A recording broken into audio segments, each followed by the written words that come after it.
Bonjour, je m'appelle Aileen Manchot et j'ai écrit un roman qui s'appelle La dernière marée.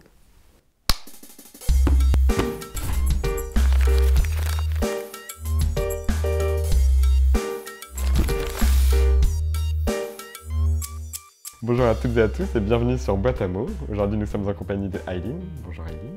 Tu viens de publier La dernière marée chez Talent Haut, ton premier roman. Et pour fêter ça, nous allons faire un milkshake à la vanille. Tout à fait. Alors pourquoi un milkshake à la vanille? Alors milkshake à la vanille parce que mon héroïne mange souvent de la glace parce que le roman se passe à la plage et elle refuse de manger autre chose que de la glace vanille. Pas parce qu'elle aime pas les autres saveurs, parce qu'elle les a pas goûtées, mais juste parce qu'elle dit à un moment j'ai pas encore suffisamment exploré cette saveur de la vanille qui est infinie. Donc c'est un peu sa saveur doudou. Et donc voilà, je voulais faire qu'on fasse un milkshake vanille pour qu'on ait des milkshakes vanille et puis aussi pour parler de ça.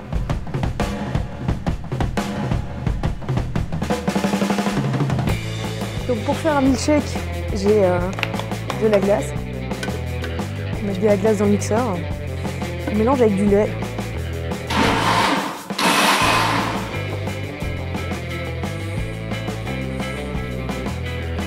C'était très simple. Et alors, donc en fait, comme on disait, ton premier roman, comment tu te sens à la sortie de ce premier roman que tu as quand même beaucoup travaillé? En fait, j'ai attendu tellement longtemps parce qu'il y a quand même un processus, c'est ce que j'ai découvert en travaillant avec Talent Haut, c'est qu'il y a un processus d'édition qui est très long. Donc ça, c'est bienvenue dans le monde réel. Et donc j'ai attendu 1 an et demi, donc c'est vrai que c'est presque comme si les gens allaient découvrir une partie de moi qui pour moi est révolue, mais qui pour eux va être très actuelle. C'est un roman qui a un peu justement un peu une double lecture. À la fois, on peut le voir comme un roman presque de post-apocalyptique, je sais pas si on pourrait dire ça. Et en même temps, c'est aussi un roman très intimiste. Toi, comment tu as travaillé ça, justement, ce rapport entre les deux? C'était vraiment ça que je voulais faire, parce que dans les romans de dystopie, notamment Young Adult, on a toujours des héros qui sont très actifs et qui vont aller à l'encontre du système. Et donc la dystopie va être le sujet, en fait, plutôt que le décor. Et moi, je voulais travailler vraiment sur un sujet très grand, qui est une catastrophe planétaire. Je voulais travailler quelque chose de très petit, qui est un drame familial, avec le sujet, la catastrophe planétaire en fond et qui viendrait renforcer certaines des thématiques. Et donc c'est vraiment ça, j'ai voulu imaginer qu'est-ce qui se passe quand on n'est pas l'élu ou le héros ou la personne, ou l'héroïne d'ailleurs, la personne qui va sauver le monde, qui va être au centre des événements, mais au contraire quand on doit vivre avec, parce que je pense que c'est la condition de la plupart des gens qui vivent avec les choses qui arrivent. Et c'est notre condition à nous par rapport au réchauffement climatique qui a évidemment inspiré la catastrophe qui arrive dans le monde de la dernière marée. Les choses qu'on fait sont, même si elles comptent énormément, sont une partie des choses. Il n'y a jamais une personne qui va résoudre tout pour tout le monde. Au contraire, on vit avec, et c'est ça que je voulais décrire. Est-ce que c'est pas à l'adolescence aussi qu'on apprend à vivre avec? C'est ça aussi, c'est l'intérêt de l'adolescence. Enfin, je trouve que ton roman parle aussi beaucoup de ce passage de l'adolescence, peut-être de l'adolescence à l'âge adulte. Est-ce que c'est aussi ça qui t'a emmené en littérature ado? Moi j'ai énormément de doutes, et je pense que l'état de l'adolescence c'est un état de doute.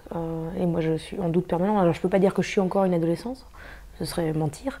Mais je pense que le passage à l'adolescence c'est le passage de la certitude au doute. En tout cas, pour moi, ça a été ça. Et c'est pour toujours, quoi. Une fois qu'on commence à douter, ça ne s'arrange jamais. Enfin, en tout cas, moi, j'ai 27 ans, ça ne s'est pas arrangé encore. Je ne sais pas si l'avenir me réserve des surprises. Mais... Et donc, c'est pour ça que je pense que j'écris des romans adolescents. C'est parce que je parle de doute. Je pense que c'est ça qui est intéressant. De personnages qui doutent. Alors, dans La dernière marée, tu utilises plusieurs narrations qui s'alternent. Tu as ces passages radiophoniques en vers libre. Tu as la partie principale qui est une narration plus classique, et puis tu as ces parties de souvenirs. Est-ce que tout ça est venu en même temps? Comment tu as construit ce roman? Oui, alors ce qui m'est venu en premier, c'était d'abord la narration classique, donc simplement l'été que Hello passe à la mer. Et ensuite, je me suis dit, ok, mais comme cet été est tellement basé sur des choses qui ont changé, donc la mer a changé, la mer océan a changé, et la mère d'Hello, la maman d'Hello, a changé également.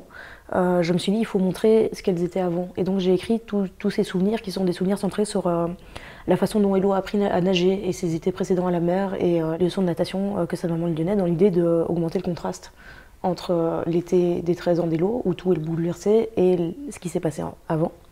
Et ce qui m'est venu en dernier, c'est les passages de radio. J'ai eu l'idée parce que j'étais un soir sur Facebook, comme tous les soirs, Et j'avais vraiment un défilement, comme chaque fois que je suis sur Facebook, mais à ce moment-là, je l'ai vu. Je me suis dit, ok, j'ai un défilement de quelqu'un qui a fait du milkshake, par exemple, puis une photo de chat, puis mon père qui met ses photos de vacances, et puis un article de Libération qui dit que dans 100 ans, peut-être les humains auront disparu. Et puis ensuite, Trump, et puis ensuite, des photos d'amis à moi qui sont à une soirée où je suis pas invitée. Et donc j'avais à chaque fois plein d'informations que j'avais pas demandées, en fait, et notamment à certains moments des pics d'angoisse sur le monde dans lequel on vit, quoi. Et je me suis dit que ce serait bien, dans la narration de La Dernière Marée, d'ajouter c'est quelque chose qui soit une voix discordante. Et donc j'ai pensé à la radio qui est là et qui perturbe l'atmosphère, qui est par ailleurs, même si elle est perturbée, elle est assez paisible. Et qu'on ait la mère d'Hello qui soit un peu comme moi sur Facebook, en fait, qui n'arrive pas à arrêter d'écouter ces informations qui font pourtant aucun bien, qui ne l'aident pas à être active et qui l'angoissent. Parce que pour moi, donc, La Dernière Marée, c'est pas tant un roman sur l'environnement et le désastre écologique, c'est plus un roman sur l'angoisse climatique et comment est-ce qu'on vit avec, on revient à ça. Et donc je voulais vraiment qu'il y ait ce cadre un peu idyllique de vacances qui soit percé par le monde extérieur, donc par cette voix discordante. Donc j'ouvre la fameuse boîte.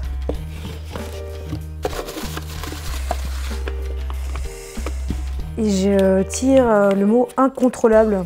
Incontrôlable, je pense que c'est un très bon mot pour définir la littérature jeunesse.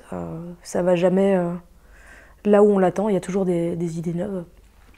Et des livres qui sortent de nulle part. Et on invente toujours des nouvelles choses, et notamment on traverse beaucoup les parois des différents genres littéraires. Et moi, c'est ça que j'aime en littérature.